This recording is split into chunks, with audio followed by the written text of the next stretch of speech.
Like, you guys do? Okay, because I did for a while, and then I kind of realized that wasn't true at all. Okay? Here's a little background. I'm from Oregon. I have a brother who's 2 years older, a sister who's 5 years older. We used to play a lot with our neighbors who were also our age. And we never had any video game systems. We never had cable. Our TV was the size of my foot. And this may be a reason that my childhood was so strange.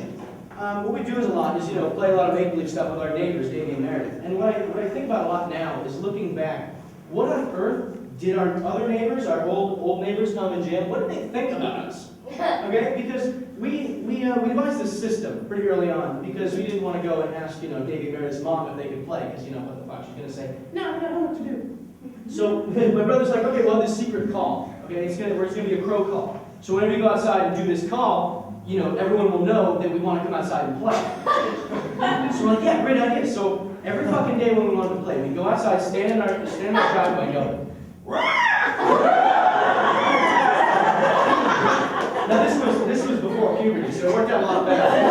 So it's like, something like that. So we would do this at like 5:30 in the morning. Okay? Because that's the best time to play Star Wars. Because it's kind of foggy sometimes. You're like, fuck it, I'm on Hoth or Endor. So then Davey and Meredith come out at 5:30. We get our super soakers and our ray guns, and we go around and we start playing. And I'm just imagining what kind of shit Tom and Jan went through at 5:30 in the morning, hearing, and then like 20 minutes later, right outside of the window, they hear like, Chewie, get the fucking blast doors!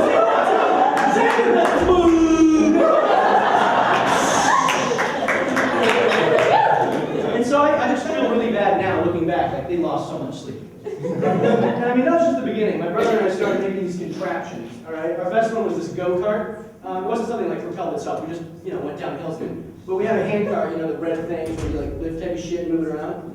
We duct taped on some roller skates. We made a wooden chassis, 2 cockpits. All right, in the back we had a broken printer. We drew up maps of the entire neighborhood. We devised a joystick that would steer the whole thing. All right. And then we ended up getting a fucking typewriter, cutting a hole and putting it on the roof so you could stand up and press it out of the way, all right, for no fucking reason. The correct phone line between the front cockpit and the back cockpit, so I could be up on top. Matt, pick up the line!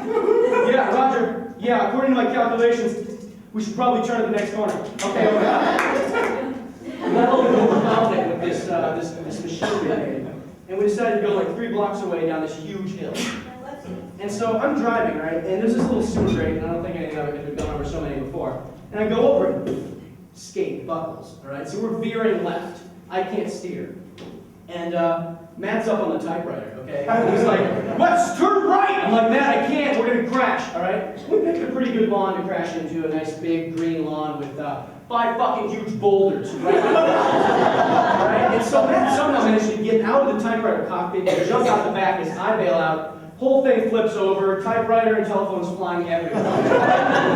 I just would love to know if those people in the house were sitting in their kitchen window, just what they thought. Anyways, we collected all our shit and we had to push it home like 3 blocks, and the skate was broken. So we push it, and it would turn, and we'd stop, rotate, push it, and it would turn. It took us like 45 minutes to get home. My mom was super pissed. Anyways, I think it was a good thing having a 2-year-old brother, a brother that was 2 years older than me, because I learned a lot of shit from him, all right? So in elementary school, like when girls first started becoming like the thing, I learned from him in that because he had this girlfriend, Taylor, who lived like an hour and a half away. They knew each other because my dad and her dad worked together, right? So they'd see each other once a year at the company picnics. So the relationship was derived through like writing really nice letters and then sending them to each other, right? Sending them with a kiss and shit.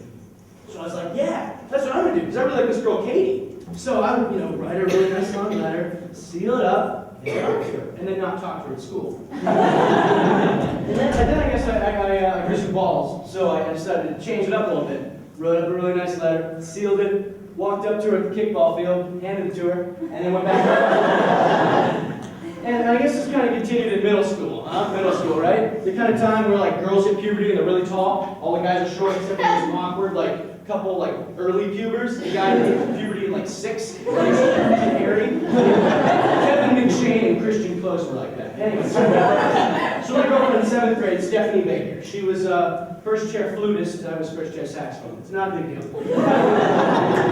And so, again, I kind of continued this, you know, write a really nice long letter, fold it up, fold it up nice and cute, walk up to her, pass it down, and be like, hey, here's the letter. Read it. Grab my saxophone, grab my backpack. And so, you know, we did this for a while, and we ended up competing in this all-school swing dance competition. Okay? At the time, I was like 4'8", she was like 4'10", and we try and do, you know, like the one where you like pull the girl between your legs, and then you like, woo, dance along. And I was way too weak and way too small to do that, right? So I'm like, you know, stumbling over myself, and she looks over, and there's Kevin McShane, one of the early cubers, and he's like, Stephanie is just like, God, I wish I was with him. Anyways, we ended up working on a pretty decent routine at like the end. I like banana peel out, went down and he rolled her in. You know, she sat down and like cheered, looked at the audience, and everyone cheered for us. We ended up winning, right? And so we got called up as the winners, and I was like, yeah. I go to hold her hand when we walk up, and she's not paying attention. She was saying hi to her friends, and so all of my middle school watched me get shut down on the holding hands thing. It was unfortunate. About 2 weeks later, she's walking with me to my bus number 159. And right before I get on, she's like, Wes, I have a note, read it. I was like, fuck yeah, I love notes, you know? So I get on the bus, and about halfway home, I decided, you know, I'm gonna open this thing. So I unfold it, it's all cute and like, so happy. Start reading. She dumped me.